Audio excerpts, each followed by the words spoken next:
So today our lesson is about inscribed and circumscribed angles. I want to talk to you about yesterday's lesson. If you remember, the central angle is what we talked about, but today we're going to talk about the inscribed angle. The definition of an inscribed angle is an angle whose vertex is on the circle. The intercepted arc is the arc that lies in the interior of the inscribed angle.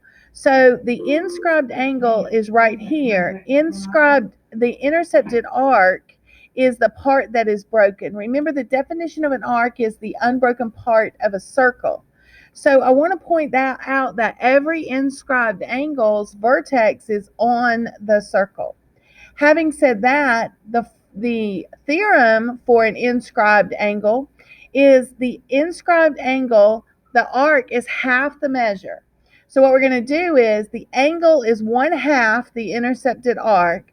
So the angle SRT, which is what I'm looking for right here, I'm going to take 1/2 of the intercepted arc, which is 104. So 1/2 of 104 is 52 degrees. Remember that the angle is half the intercepted arc. And we also could state that by saying that the arc is double the angle, depending on which one you have. For our next example, we're going to talk about what a circumscribed angle is. It's an angle that is outside a circle and the sides touch the circle. Now, I want you to notice that the vertex of the angle is right on the circle, just like an inscribed.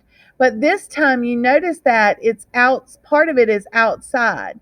The rules are the same, however. So if this were 45 degrees, then the arc right here would be 90, because you're going to double the angle to get the arc. And it works exactly the same way over here. These are going to be 1/2. So all the way around here, it's going to be 1/2 minus this one. So the inscribed angle is 1/2 and the circumscribed angle is 1/2. If we look at the next example, you'll notice that this is a circumscribed angle because the vertex is on the circle and it's partly out. We know that all the way around here to here is 290. So 360 minus 290 gives me 70. And what that means, guys, is that our arc measure right here is 70. So what I'm going to do is I'm going to take half of 70, which is going to give me my angle measure. So 1/2 of 70 is 35.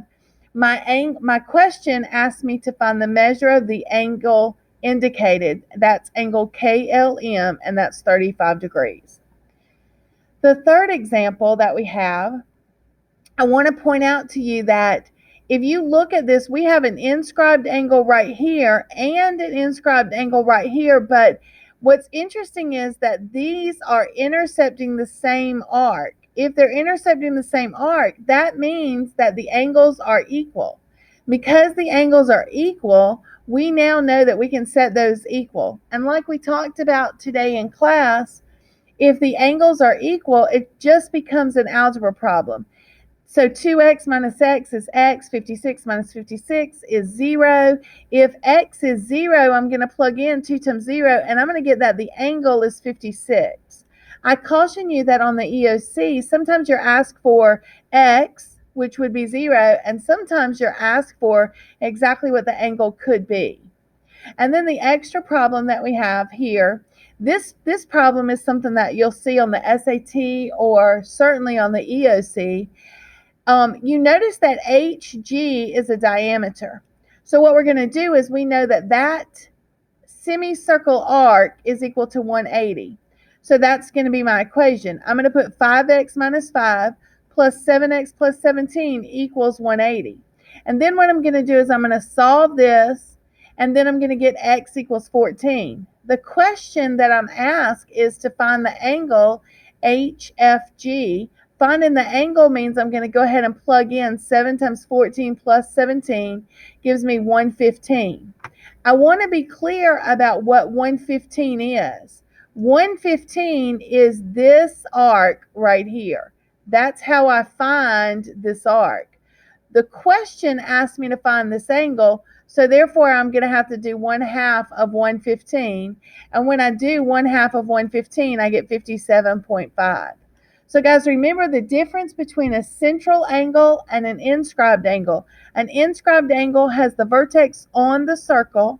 All three of these are inscribed.